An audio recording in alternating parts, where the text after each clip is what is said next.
রবীন্দ্রনাথকে 13 বছর বয়সে প্রেমপত্র লিখেছিলেন আমার দিদিমা। ওই যে রানুর চিঠি, ও আচ্ছা, রানুর চিঠি। ওই রানু মুখার্জি তো, ওটা আমার দিদিমা তো। আজকে আমরা কথা বলবো আমাদের প্রিয় জয়ন্তদার সাথে, জয়ন্ত চট্টোপাধ্যায়। দাদা কেমন আছেন? হ্যাঁ, ভালো আছি, ভালো ভালো থাকতে হয় তাই আছি। ভালো থাকতে হয় মানে এটা কেন বললেন? এটার মধ্যে কি কোনো রহস্য লুকিয়ে আছে? একটু আছে তো ওই কি, রহস্য কি খুলে বলবেন? একদম রহস্য যেটা একেবারে খুললে সেটা তো রহস্য থাকে না। তবে ভালো থাকতে হচ্ছে, ভালো না থাকলে তো 101টা কারণ থাকতে পারে। আর ভালো থাকার চেষ্টার একটাই কারণ, ভালো থাকার ইচ্ছে। এটা খুব চমৎকার একটা কথা। একটা ব্যাপার কি যে মানে আমিও অনেক সময় মানে এই কথাটা আমাকে বলেছিল কিন্তু হুমায়ূন আহমেদ স্যার। হুম, হুমায়ূন আহমেদ স্যারের সাথে আপনার অনেক কাজ ছিল বা আপনার সাথে একটা ভালো বন্ধুত্ব ছিল। আমরা এই বন্ধুত্বের গল্প শুনবো। হুমায়ূন স্যারের সম্পর্কে আসলে আপনার মুখে আমি শুনেছি। আমরা নাটক করতে গিয়ে আমাদের শুটিংয়ের ফাঁকে, ফাঁকে অনেক কথা আপনি বলতেন যেগুলো আমি জানতাম না। আমি না মানে অনেকেই জানতো না। তো ওই গল্পগুলো কিছু, কিছু শুনবো। কিন্তু একটা কথা স্যার আমাকে বলত যে হুমায়ূন স্যার আমাকে বলেছে যে, আমি লিখতে গিয়ে যদি কোথাও আটকে যাই, যে এই ইনফরমেশনটা আমি জানি না, তখনই আমি জয়ন্তদাকে ফোন দিই। উনি কি আপনাকে জয়ন্ত দা বলতো না না জয়ন্ত? জয়ন্ত আমাকে, আমি হুমায়ুন বলে ডাকতাম, উনি জয়ন্ত বলে ডাকতেন। আচ্ছা। তো আমার ঠিক মনে নেই। আমি তাই উনি বলছে যে আমি জয়ন্তকে ফোন দিতাম। তার কাছে দুনিয়ার এমন কোনো তথ্য নেই যেটা তার কাছে নেই। এটা কি সত্যি? হ্যাঁ, সত্যি। হুমায়ুন আমাকে, উনি তো শেষের দিকে যে লেখাগুলো লিখেছেন তার মধ্যে খুব, ওনার বই তো খুব, ওনার যে সমস্ত লেখা আছে উপন্যাস বলো বা নাটক বলো বা গল্প বলো, এমনকি মানে যেটা গীতি কবিতাও বলো, তুমি তো জানোই হুমায়ুন আহমেদ কিন্তু হুম, কোন নাম, ভালো মাপের গীতি কবি হুম, ছিলেন হুম, কিন্তু। হুম। বেশিরভাগ ছবির যে সমস্ত গান, এই গানগুলো কিন্তু বেশিরভাগ কিন্তু হুমায়ুন আহমেদের রচনা। হুম। যাই হোক, এইগুলোতে খুব তথ্য সমৃদ্ধ তার লেখাগুলো ছিল। উনি নিজে তো শিক্ষক ছিলেন, এছাড়া নিজে তো রসায়নের ছাত্র ছিলেন, অধ্যাপক ছিলেন। ওনার লেখার মধ্যে বেশ কিছু বৈজ্ঞানিক ব্যাপার থাকতো, সায়েন্স ফিকশন ছিল বেশ কিছু। সায়েন্স ফিকশন ছিল। আহ, এবং সবথেকে বড় কথা ছিল যে উনি অনেকে উইটটা, অনেকে লেখার উইট থাকে। ইংরেজিতে উইট বলে একটা কথা আছে, একটা হিউমার বলে কথা আছে। কিন্তু হুমায়ুন আহমেদের মধ্যে উইটটা যতটা না থাকতো, আমি হিউমারটা বেশি পেতাম। হিউমারটা একটু উচ্চ শ্রেণীর, একটু ব্রাহ্মণ গোত্রের আর কি।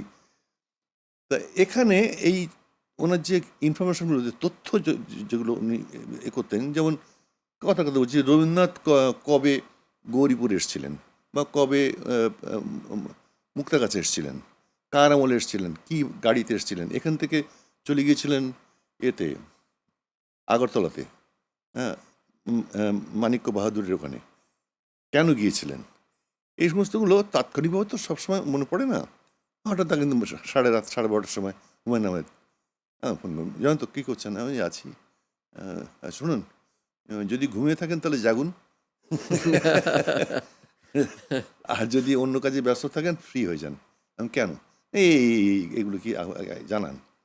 তা আমি বললাম যে যদি তাৎক্ষণিকভাবে মনে পড়তো, তখন আমি বলতাম তাহলে এই ব্যাপার। তো উনি সঙ্গে সঙ্গে আর ওনার খুব অসাধারণ স্মৃতিশক্তি, উনি মনে রাখতে পারতেন। তারপর দিন দেখতাম একটা লেখা বেরিয়েছে, তাতে আমার ওই এগুলো তথ্যগুলো রয়ে গেছে। আর যদিও আমার একটু কনফিউশন থাকতো, আমার একটু দ্বিধা থাকতো যে এটা কি তাই নাকি অন্য কিছু, তখন আমি আমার আমার আর একটা মানে চলমান এনসাইক্লোপিডিয়া ভাই আছে, জ্যোতি। আমি জ্যোতিকে জিজ্ঞেস করতাম, আমি বললাম যে আপনি 10 মিনিট পরে আমি জানাচ্ছি। উনি জানতেন না যে আমি কোথা থেকে নিচ্ছি। আমি জ্যোতিকে ফোন করতাম, জ্যোতি সঙ্গে সঙ্গে বলে দিত। ও আমার থেকে আরও বেশি, ওর স্মৃতিশক্তি বেশি, আর প্রচুর পড়াশোনা আছে ওর। আমি অবশ্য হুমায়ুনকে সেগুলো সরবরাহ করতাম, হুমায়ুন লিখতেন। তা আপনিও আমিও আপনাকে সবসময় দেখি যে আমার সেই আপনার সাথে আমার শুটিংকালীন পরিচয় প্রায় 18-19 বছরের মতো হ্যাঁ, হবে। হ্যাঁ, আমার প্রথম সিরিয়ালে আপনি হ্যাঁ, ছিলেন হ্যাঁ, একদম প্রধান চরিত্রে। হ্যাঁ। তখন তো আমরা আসলে কি মানে চরিত্র কোনো নায়ক ভিত্তিক কোনো গল্প হতে হবে না, এমন না, কোনো ব্যাপার ছিল না। আমাদের যেটা ছিল যে চরিত্র ভিত্তিক সবকিছু। হ্যাঁ। এখন হয়তো একটা যুগের সাথে, সাথে পরিবর্তিত হয়ে যায় বা যেতে হয়। আবার ফিরে আসবে আমার মনে হয় যে সেই ধারাটা আবার ফিরে আসবে। এখন কিন্তু ভালো গল্পের একটা প্রচলন চাহিদা বেড়েছে, প্রচলন কিন্তু আবার এবং এটা এটা বিশেষত চলচ্চিত্রে কিন্তু এর শুরু হয়ে গেছে। শুরু হয়ে গেছে এটা। যে ভালো মেকিং দেখতে হবে, ভালো গল্প দেখতে হবে। আমাদের কপি গল্পের প্রয়োজন নেই। তো হুমায়ূন স্যারের কথা বলছিলাম। আমি হুমায়ূন স্যারের মধ্যে একটু গল্প লাগবে এই কারণে অঞ্জন, সত্যজিতের যে সব থেকে ভালো ছবিটা সেটা হচ্ছে পথের পাঁচালী। হুম, পথের পাঁচালী এটা তো আমাটির ফেম, জানো তো, হুম, হুম, বিভূতিভূষণের। হুম। তাহলে উনি এত বড় ক্রিয়েটিভ একটা নির্মাতা, তিনি বিভূতিভূষণের অসাধারণ এই উপন্যাসটি কেন নিলেন? গল্প, গল্প, গল্প। আর গল্প, গল্প কিন্তু মূল চলচ্চিত্রের, হ্যাঁ, এর মধ্যে আভাগার্দে বা অন্যান্য যে সমস্ত বিপ্লবগুলো এসছে এক্ষেত্রে, যে সমস্ত জায়গায় গল্প মুখ্য নয়, সেগুলোর কথা বাদ দিচ্ছি, সেগুলো তো এতে ইউরোপে এসছে। কিন্তু আমাদের এখানে এই যে আমাদের এই যে ভারতীয় উপমহাদেশের যে আমাদের যে মানুষ গঠন যেটা, এটা আমি গল্প বলতে পারি। আমরা ছোটবেলায় আমাদের মনে করুন যে ঠাকুমা বা দিদিমা, এদের কাছে আমরা প্রথমে কি শুনতাম বলতো? ঠাকুরমার ঝুলি, গল্প, গল্প। গল্প, গল্প, হুম। গল্প, গল্প আমাদেরকে এখনো পর্যন্ত, আমার শিশুকালে যে গল্পগুলো শুনেছি বড়দের কাছে, সেই গল্পগুলো কিন্তু আমাদের এখনো মাথার মধ্যে ঘোরে। হুম। শিশুকাল দক্ষিণারঞ্জন মিত্র মজুমদারের যে এগুলো, ঠাকুরমার ঝুলি, ঠাকুরমার ঝুলি, এখনো পর্যন্ত আমাদের চোখে জল করছে। ব্যঙ্গমা ব্যঙ্গমী, ব্যঙ্গমা রাক্ষস ব্যঙ্গমী সব খোকস। কিছু, হ্যাঁ। তো ছোটবেলার কথা যখন আসছিলই, ছোটবেলার ব্যাপারে একটু মানে জানতে চাই যে আপনার শৈশব একদম ছোটবেলা কোথায়, আপনার জন্ম কোথায় হয়েছে? বা এটা আমি অনেকবার বলেছি অনেক জায়গায়। এছাড়া আমার হুম, আমার একটা মেমোয়ার বেরিয়েছে, বোধহয় তুমি হয়তো জানো। হুম, জানি, জানি। পূর্বাহ্ন, হুম, মধ্যাহ্ন, হুম। অপরাহ্ন ৩টে পর্বে আমার ছোটবেলাকার এটা হচ্ছে পূর্বাহ্ন। এখানে আমি লিখেছি একটা মানে তৃতীয় পুরুষের কথা দিয়ে কথা লিখেছি দিয়ে আমি, লিখেছেন। মানে হুম। উত্তম পুরুষ দিয়ে লিখেছি। নিজে, নিজে বলিনি আরকি। না, নিজে বলিনি। আমি ওখানে আমার চরিত্রটা হচ্ছে শত শত চরিত্রের মধ্যে এটা অন্যতম চরিত্র। তাতে এটা অনেকটা তুমি বলতে পারো যে স্মৃতিনির্ভর উপন্যাস, এটা বলতে পারো। কিন্তু নিজের জীবন নিয়েই। নিজের জীবন নিয়ে, কিন্তু সমস্ত যে সমস্ত চরিত্র আছে, যে ঘটনাগুলো, এগুলো সব সত্য, সব সত্য। কোনো নাম, জায়গার নাম, বিষয়, কোনো রকমের অসত্য নেই, সব সেই নামই আছে।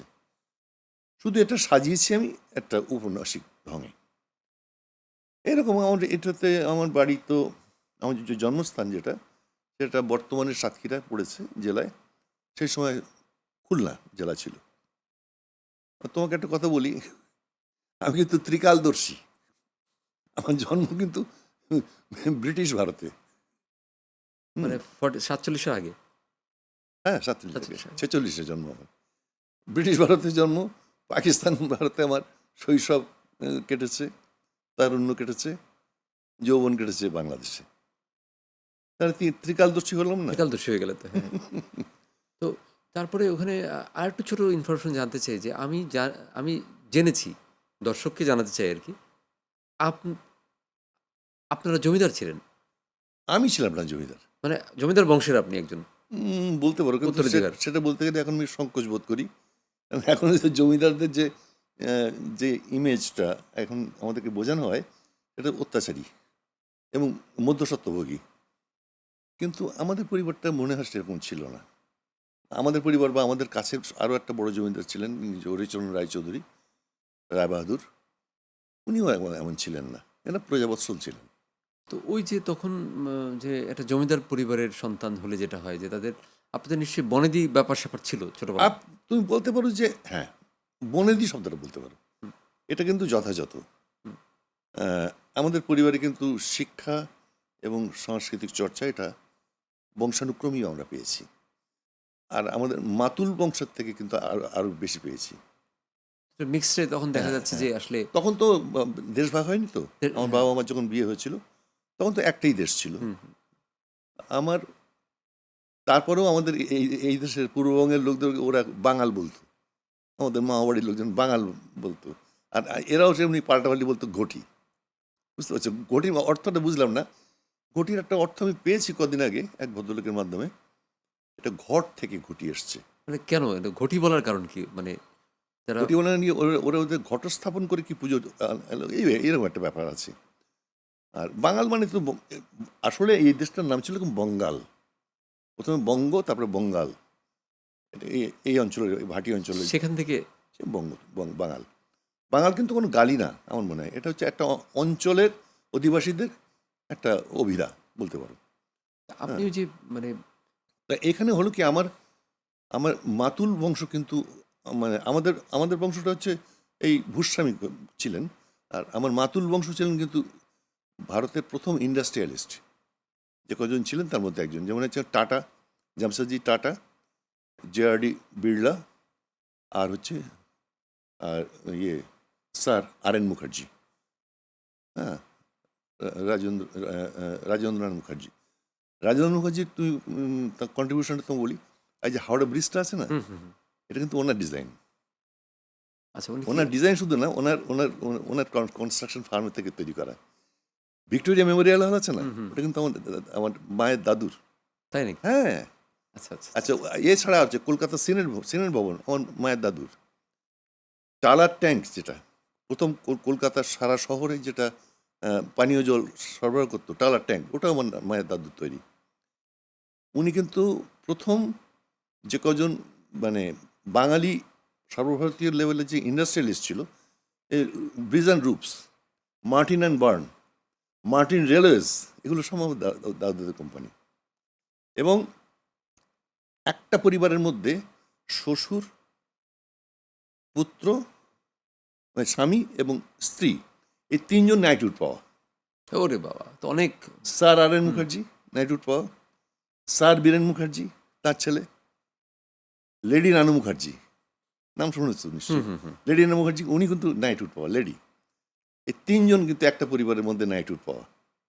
এবং লেডি রানু মুখার্জি পেয়েছিলেন ফাইন আর্টসে। তো এত মানে তো অনেক অনেক বনেদির আমরা কলকাতায় যে এটা একাডেমি অফ ফাইন আর্টস, ওটা কিন্তু আমার আমার আমার আমার দিদিমার তৈরি। উনি তার মা, ওনার মানুষ কন্যা। আমার মনে হয় যে এই তথ্যগুলো হয়তো আপনার বইয়ে লেখা আছে, কিন্তু সাধারণ দর্শক যারা যারা টিভি বা ইউটিউবের মাধ্যমে যারা দেখার চেষ্টা করে আপনার সম্পর্কে হয়তো জানে যে উনি অভিনয় করে, এর বাইরে হয়তো কিছু আমার জানে না। দিদিমা যতদিন বেঁচে ছিলেন, আমি বছরে একবার করে, অন্তত 2 বছর একবার করে ওনার সঙ্গে দেখা করতে যেতাম। উনি এবং মহারানী গায়ত্রী দেবী, এই দুজন ছিলেন সারা ভারতবর্ষের মধ্যে প্রথম দুজন সর্বশ্রেষ্ঠ সুন্দরী। এবং আমার আমার আমার দিদিমার কিন্তু আরেকটা পরিচয় আছে, তোমরা সবাই জানো। রবীন্দ্রনাথকে 13 বছর বয়সে প্রেমপত্র লিখেছিলেন আমার দিদিমা। ওই যে রানুর চিঠি, ও আচ্ছা, রানু চিঠি, ওই রানু মুখার্জি তো, ওটা আমার দিদিমা তো। এটাও খুবই একটা অদ্ভুত একটা ব্যাপার আমরা জানলাম। তো এবং এবং এবং উনি ওনার জীবদ্দশায় সারা পৃথিবীর প্রথম প্রথম 7 জন আর্ট ক্রিটিকের একজন ছিলেন উনি ওনার জীবদ্দশায়। নাইস, খুবই। সমরেশ বসু, হ্যাঁ, সমর বসু আমার দিদিমার উপর কিন্তু একটা অভিজ্ঞান বলে একটা উপন্যাস লিখেছিলেন ওনার লাইফের উপরে, যদিও সব সত্য নয়, কিন্তু ওনাকে মডেল করে লিখেছিলেন। ছায়া অবলম্বন করে। ছায়া অবলম্বন।